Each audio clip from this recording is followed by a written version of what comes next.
With Sustainable Wealth Secrets, I promise to bring you unusual yet practical ways to increase your cash flow, to build your wealth, and to overall boost your net worth. I'm going to share with you one of such ways today. I'm Justin Hitt with Sustainable Wealth Secrets. There is a philosophy that always produces wealth for you and those around you when you understand it and apply it in a consistent way. And this is that you want to generate your revenue, your income, from the broadest national base possible and spend all that you need for like your expenses in your local market. Now, this is why it's very important. First off, when you use a dollar in your local market, it creates a job near your home. Now, I'm going to talk a little bit about the psychology here. I'm going to talk about some of the sociology, the socioeconomic elements of this. Please pay close attention. This is not meant to be academic. It is basic math. When you buy in your local market from another business owner, all of the food, the services, the HVAC repair, the household items, the furniture, everything like that, you buy from another local business owner. They are very likely hiring local people. So the person who delivered the materials from the store, let's say you go to a local hardware store instead of a big box store, the people who deliver the materials live and work in your community. Okay? There's no central planning. There's no remote office. There's no national branch manager association meeting that decides they want to automate deliveries or they want to subcontract deliveries. There is another business owner in your community who has hired this person to drive the truck and deliver whatever it is that you've bought to your home. So you've earned the money nationally, you've brought the money home to your community, and you then do business in that community. Now, the people who are then employed from the local businesses are spending money in your local community. The guys deliver something, they go stop for lunch on the way out. Now, if they also do business with a local business owner, a portion of your original money will be spent with them and stay in your local community. Now, do you like the local sandwich shop? Do you like the local coffee shop? Well, the more capital that stays in your community by local spending, the faster that shop will stay at a profitable level, and it will avoid a Starbucks coming in. Let's say your local coffee shop's doing really well. You don't think that Starbucks knows how well or how much coffee is being sold in a metropolitan statistical area? That's an MSA. That is a specific population of 50,000 or more that the census collects data on and marketing companies collect data on. And if your local community is selling $1 million in coffee, and $1 million is what Starbucks needs to put in a franchise or put in their own store, then it's going to happen. If you see McDonald's in your area, if you see Taco Bell in your area, if you see Hardee's in your area, they have people who are on a national level looking for marketplaces to put businesses. Now, here's the things you've got to understand. No matter what you do, they know what's going on because the numbers are readily and easily available. I use these numbers all the time to help my clients increase their profits, to help them expand their businesses. However, there's a lot of hidden dark money in local business sales. There's reciprocal value. There's when you do business with one company and they do business with you, you're passing back and forth the same money. And what this does is if you're bringing in money from the outside and then you're cycling it through an internal system, much of that money comes back to you in improved lifestyle. It comes back to you with increased property values. It comes to you in many ways that are invisible to these metric systems that you have direct and personal benefit. One example is how school systems are funded.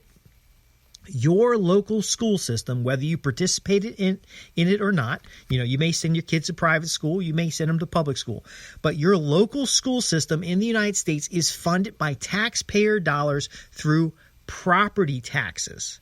So the more your home increases in value, the greater the funds available for the local school. Now, you need intelligent teachers to go into these schools so that your children can get a good education, public or private. And for intelligent teachers to want to come to your community, the community must have a viable life. Most teachers are younger. They're going to want certain things that an older teacher won't want. People who have went to university or have invested in their education, they have a different perspective than the people who have graduated already and are in the workforce. And in order to attract these individuals, you're going to need to have certain things in place. It's not just teachers' salaries. It's not just a good location. That ecosystem must function because they're going to want to go to the coffee shops too. They're going to want to shop at local businesses. Now, a lot of folks I see in rural areas are always saying, I really wish there was this X national chain. I wish there was a Best Buy in my neighborhood. I wish there was a such and such. Well, that is false thinking that is derived from the large marketing budgets of these national big box stores that makes you believe that you need one of these stores. Now, if there was a local provider who could deliver on what it is that you want, then you wouldn't need a Best Buy. You're not going to Best Buy every day. You don't go to Office Depot every day. Yet there is a local office supply company. There is a local electronics store. There are local businesses that can serve your need. Now, there might be only one, and they could be struggling. But when we put money into local businesses, that money cycles more immediately through the local community. These businesses are not as tax effective as they are as larger businesses are. For example, most businesses pay tangible business personal property tax. I can't even say it. It's so disgusting. Large businesses don't pay this. In fact, there are exemptions for most large businesses. So the businesses that are paying the tangible business personal property tax to your local city are all the mom and pop shops, all the small businesses. There are no large multinational or large corporations that pay this tax. In fact, before Walmart comes into town, they negotiate with the city so that they can avoid property taxes, so that they can avoid other types of taxes that the typical business pays. Because small businesses are less tax efficient, they are paying more into the pot for everyday services. Now, more into the pot for everyday services does not mean that everyday services improve. Yet if you have a responsibility, a civic responsibility engaged in strong local businesses, then the local businesses can lobby for the lower taxes that are necessary for them to gain additional profits. Now, these big box places, they have lobby firms and they have choice. They can go to City A or City B. Amazon, for example, could go into my local rural area with this large project they were doing. We have the same internet infrastructure. We have the same access to talent. Within an hour and a half, we reach many major markets. We have everything that they get in the location they chose near Washington, D.C., except for lobbyists and political figures who were amicable to working a deal out. That's all they really needed. Now, you don't need to have Amazon in your backyard. It would be nice to have an Amazon headquarters in your backyard, but they don't really pay any taxes because they have the resources and skills. In fact, Amazon is using investor money in order to expand their market share and lobby so they don't have to pay any taxes. It's a nice business to be in if you can be there. But if you're not there, by spending money in your local marketplace, you can recycle that money faster, get it back to you in intangible benefit, and frankly, gain wealth much quicker. You can also establish collaborative networks within local communities in order to get valued services. So, for example, nearly every affluent community has access to great wines, great foods, and great entertainment. I used to go to parties at people's houses where we would have the local college students come in, a 5-string or a 4-string quartet or ensemble that would come in and play music while we're having entertaining conversation and we're eating wonderful food, and they would play music in the background, and for a few $100s donated to the school or paid to the students themselves, you would get top class entertainment. Now, what happens when you do this? Well, first off, the local community gets to connect, and they talk with each other, and they find out what's going on, and they have mutual support and benefit and gain. And this is all a lifestyle benefit that you gain for a few $100s, and everybody brings a dish. Now, this may sound like an abstract concept of relationships, and it has little to do with your personal capital or your personal wealth growth, but listen very carefully. Every dollar you have is gained through the service of other people. If you're serving some remote customer that you never see, you never interact with, you will become complacent and out of touch with them. And it doesn't matter how much money you earn today, you'll go out of business. Look at Sears, look at Montgomery Wards, look at Walmart. As even though they have $519 billion in sales, Amazon is quickly running up behind them with $264 billion in sales, and Amazon is squeezing them out of the marketplace. Now, this happens in your local market as well, with big box stores and big national companies coming in and squeezing out the small mom and pops who were not innovative enough to adapt and do more local business.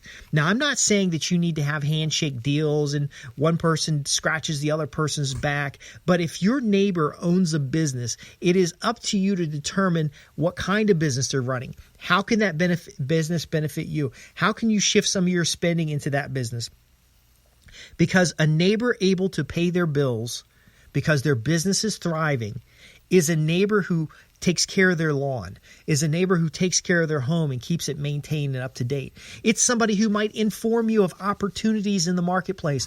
I know a local here who owns now 5 houses, 3 restaurants, and a bowling alley. Now, I don't know all the details of what he's doing. I don't know that he has a positive cash flow, but you might think somebody like that has a little bit of influence. I also see another individual who is a real estate investor that I was talking with who owns 15 cash flowing properties all within city limits and has access to properties outside the area. Do you think that person might be able to help you find a new house?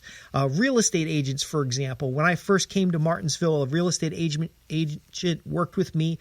I came in for a week. We saw 40 properties. They helped me narrow it down to 3 to 4 properties, and then helped me go over every detail. Now, an agent that was coming from the outside wouldn't be able to do that because they're staying in a hotel like me. The local agent knew what types of properties to buy, what types of properties not to buy, which areas have challenges, which areas don't.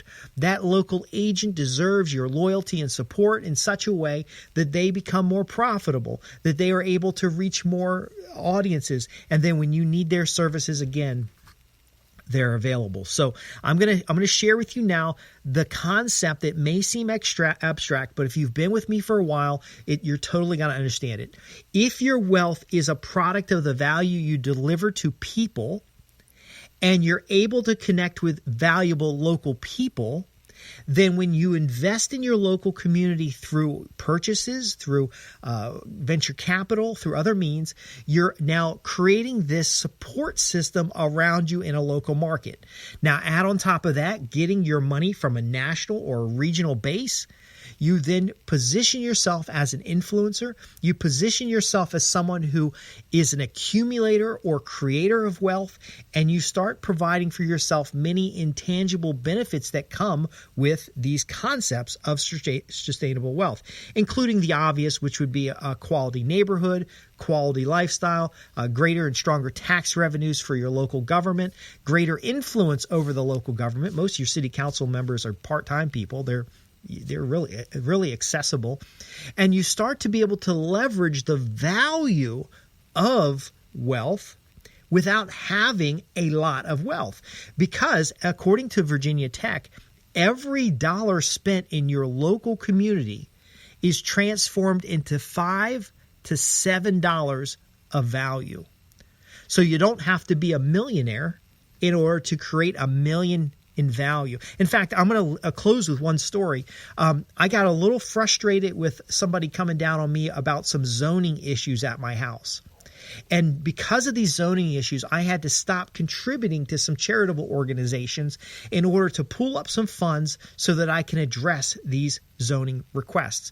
Now, these people don't understand that to the tune of $16,000 a year, I am contributing to local arts, I am contributing to local charitable organizations, and I'm contributing to charitable groups to which I enjoy.